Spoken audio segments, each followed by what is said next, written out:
एक बार एक पत्रकार ने कहा था कि इस देश का युवा बेरोजगार है, लेकिन ये बात उसको समझ में नहीं आ रही है। और ये बात उसको समझ में क्यों नहीं आ रही है?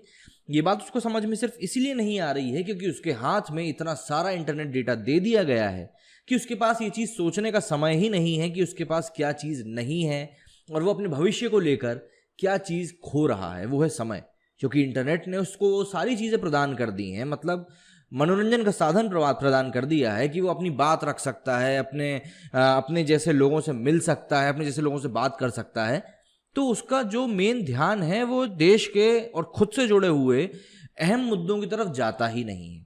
और फिर दूसरी बात निकल के आती है कि इस देश को चुनौतियों से नहीं बल्कि चूतियों से दिक्कत है। चुनौतियों से क्यों दिक्कत नहीं है भाई? चुनौतियों से तो परेशानी होनी चाहिए। देखिए, चुनौतियां एक वो साधन होती हैं जो इंसान को आगे बढ़ने का रास्ता प्रदान करती हैं। अब अगर आप ये कहो कि मेरे सामने तो कोई चुनौती ही नहीं है, तो मुझे नहीं लगता कि आप कभी जिंदगी में आगे बढ़ पाओगे। अब आप कहोगे चूतियों से परेशानी क्यों है? चूतियों से परेशानी इसलिए है क्योंकि जब आप किसी इंसान को चूतिया कहते हो, जिसको कि हिंदी शब्दकोश में बेवकूफ़ कहा जाता है, तो अगर आप किसी बेवकूफ़ की बात करते हो तो बेवकूफ़ इंसान को कोई भी काम की चीज़ समझाना बहुत ज़्यादा कठिन हो जाता है और उन परिस्थितियों में चीज़ें और ज़्यादा उलझ के रह जाती हैं। अब फार्म बिल जो अभी हमारे देश में आया है, उसको लेकर कई सारी बातें हो चुकी हैं, कई सारी बातें हमारे सामने रखी जा चुकी हैं, कई सारे वीडियोस में ये बिल का पूरा कत्था चिट्टा आपको समझाया जा चुका है। किसी ने पक्ष में बात करी है, किसी ने विपक्ष में बात करी है। अब अगर आप मुझे अंधभक्त कहने वाले हैं या मुझे चमचा कहने वाले हैं, तो आप ये वीडियो प्लीज़ यहीं ख़त्म कर दीजिए, क्योंकि मुझे नहीं लगता कि आपको मेरी बात समझ में आ पाएगी। क्योंकि इन चीज़ों से ऊपर उठ के अगर आप कोई बात अपनी समझ सकते हैं या अपनी बात रखने की क्षमता रख सकते हैं, तो ही आप मेरा ये वीडियो देखिए, वरना ये वीडियो आपका देखने का कोई सेंस निकल नहीं पाएगा। क्योंकि इन चीज़ों से ऊपर उठने के बाद ही आपको देश की असली समस्याएं समझ में आएंगी। क्योंकि देखिए, कोई देश के लिए काम कर रहा है तो ज़रूरी नहीं है कि वो पूरी तरीके से सही कर रहा हो। क्योंकि अगर एक तबके को बैठ के अगर वो चीज़ सही लग रही है तो ज़रूरी नहीं है पूरे देश के लिए वो चीज़ सही हो। क्योंकि डेमोक्रेसी है हमारे देश में, और देश में हर एक व्यक्ति के अधिकार अलग अलग होते हैं। तो इस चीज़ को समझना इसलिए ज़रूरी होगा। अब इस वीडियो में और ज़्यादा जानकारी देने के पहले आपको एक और चीज़ बताता चलूँ कि देश में बिहार में सबसे पहले ये चीज़ MSP वाली जो चीज़ है वो हटा दी गई थी। बिहार में मक्का की हम बात करते हैं, वो करीब 1600 से 1800 रुपये प्रति क्विंटल बिका करता था, जो कि आज की तारीख में 800 से 900 रुपये प्रति क्विंटल बिक रहा है। तो किसान मजबूर है। अब आप कहेंगे भाई किसान क्यों मजबूर है, तो वो अब आपको इस वीडियो में पता चल जाएगा। क्योंकि अब मैं कोई पूरा फार्म बिल के बारे में बात नहीं करने वाला हूँ, मैं सिर्फ एक MSP के ऊपर बात करूंगा, और जो किसान दूसरी मंडियों में जो सब्जी बेच सकते हैं, अपना अनाज बेच सकते हैं, उसके ऊपर बात करूंगा, और होल्डिंग वाली जो बात हो रही है उसके ऊपर बात करूंगा। इन तीन चीज़ों के ऊपर हम बात करने वाले हैं। सबसे पहले हम बात करते हैं होल्डिंग के ऊपर। आपने देखा होगा कि प्याज हमें साल के एक समय में तो 3 रुपये, 5 रुपये, 10 रुपये किलो तक में मिल जाती है, पर फिर एक समय वो भी आता है जब हमें प्याज मिलती है 60 रुपये किलो, 80 रुपये किलो। तो ऐसा क्यों होता है? और जब ऐसा होता है तो जो इंसान प्याज बो रहा है उसको तो भाई मतलब रातों रात अमीर हो जाना चाहिए, क्योंकि भाव इतने बढ़ गए। ऐसा नहीं हो पाता। और ऐसा क्यों नहीं हो पाता है, वहीं से हमारी मेन कहानी शुरू होती है। देखिए, मैं अगर एक व्यापारी हूँ, बिचौलियों को तो हम छोड़ देते हैं क्योंकि वो गणित मुझे नहीं लगता कि मैं आपको समझा पाऊंगा, मैं उसके लिए सक्षम हूँ। तो इसीलिए हम मान लेते हैं कि मैं एक व्यापारी हूँ। मैं मंडी में गया, मैंने मंडी में जाके करीब 100 किलो प्याज खरीद ली 10 रुपये की दर से। तो मुझको ये करीब जो भी रेट की पड़ी वो हो गया, ठीक है। अब मैंने 10 रुपये किलो के हिसाब से वो प्याज खरीद ली 100 किलो। अब वो प्याज मैंने ले जाके अपने पास रख ली। क्यों? क्योंकि मेरे पास एक छोटा सा 5-6 गाँव को मिला के जो एक कस्बा है वो मेरे पास आता है, जहाँ पे मैं प्याज अपनी सप्लाई कर सकता हूँ। वहाँ पर मेरी मोनोपोली चलती। तो मैंने क्या किया, मैंने प्याज की शॉर्टेज क्रिएट करना शुरू करी कि भैया मार्केट में तो प्याज है ही नहीं, मार्केट में तो प्याज है ही नहीं। अब क्योंकि मैं एक बाहुबली हूँ और मेरा उस गाँव, उस कस्बे के ऊपर पूरा एक वर्चस्व चलता है कि अगर मैंने कह दिया कि दूसरा कोई आके यहाँ प्याज नहीं बेचेगा तो दूसरा कोई बेच भी नहीं सकता, क्योंकि मेरी गुंडागर्दी भी चलती है। तो वहाँ पर प्याज की शॉर्टेज क्रिएट होने लगेगी और फिर शुरू होगा डिमांड सप्लाई का खेल। क्यों? क्योंकि जब आपकी डिमांड कम रहती है, या यूं कह लीजिए जब आपकी सप्लाई कम रहती है और डिमांड हाई रहती है, तब प्राइस हाई जाती है। होगा भी वही, प्याज मेरे पास भरपूर रखी है, पर क्योंकि मुझे उसे अभी बेचना नहीं है, मैं उसको होल्ड करना चाह रहा हूं, तो उसकी प्राइस ऊपर जाने लगेगी। और फिर जब वो 10 रुपए की कीमत बढ़ के 30 रुपए, 35 रुपए, 40 रुपए पहुंच जाएगी, तब मैं अपनी प्याज को रिलीज कर दूंगा और प्याज को मार्केट में बेचना शुरू कर दूंगा। अब जो चीज़ मैंने 10 रुपये किलो में खरीदी थी, जो कि मुझे शायद 12 रुपये, 13 रुपये या 15 रुपये में हद से हद बेचनी थी, उसको अब मैं कितने में बेच रहा हूँ? उसको मैं बेच रहा हूँ 30 से 35 रुपये में। इस चीज को सरकार ने कहा है कि हम अब खत्म करेंगे और मंडी से अब हम अपना व्यवहार जो है किसान का खत्म करने वाले हैं, जो कि 50 साल में आज तक नहीं हुआ है। अब किसान जिसको चाहे उसको जाके अपना अनाज बेच सकता है, जिसको चाहे, मतलब देश में जिसको चाहे वो जाके अपना फसल, अपना अनाज सब कुछ बेच सकता है।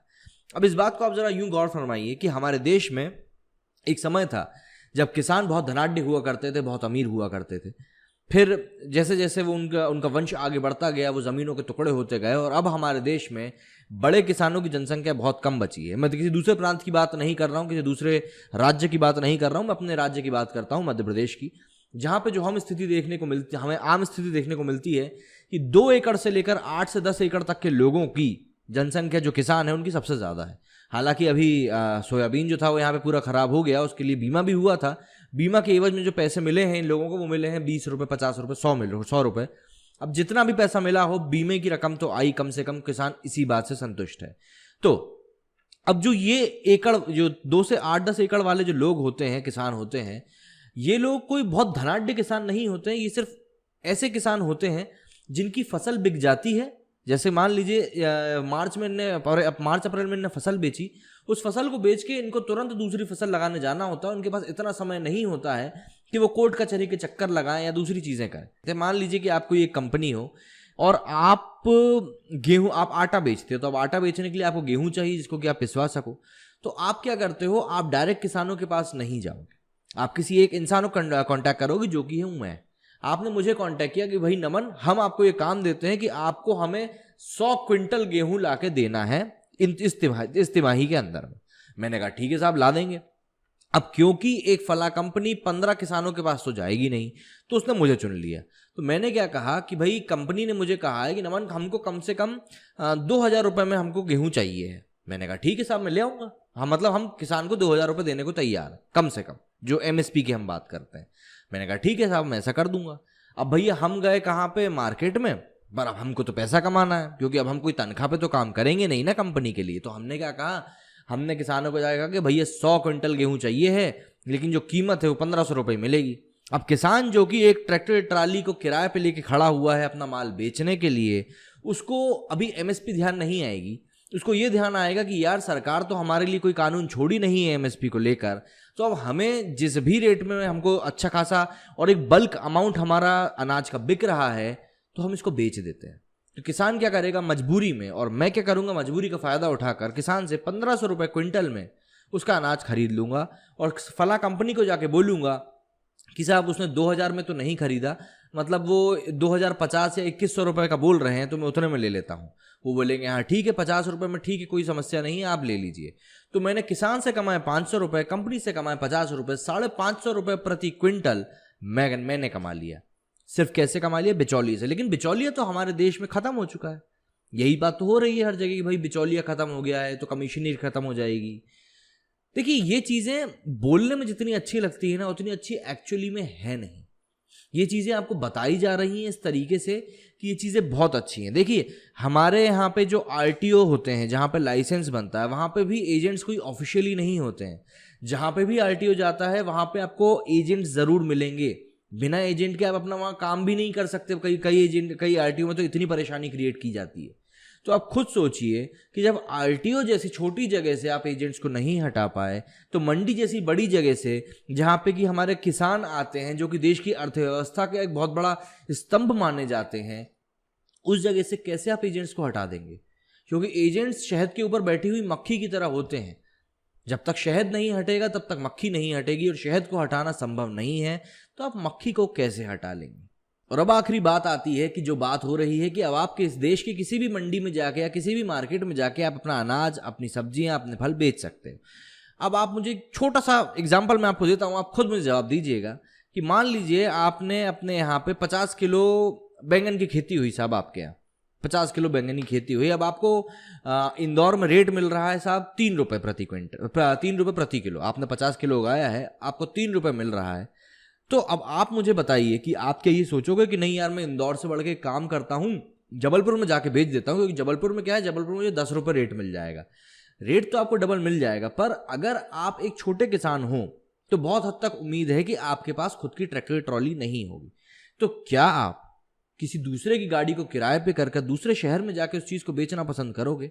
मुझे नहीं लगता करोगे, क्योंकि अगर आप एक किसान हो तो थोड़ा बहुत व्यापार आप भी समझते होगे, नफ़ा नुकसान से आप भी थोड़ा बहुत सरोकार रखते होगे।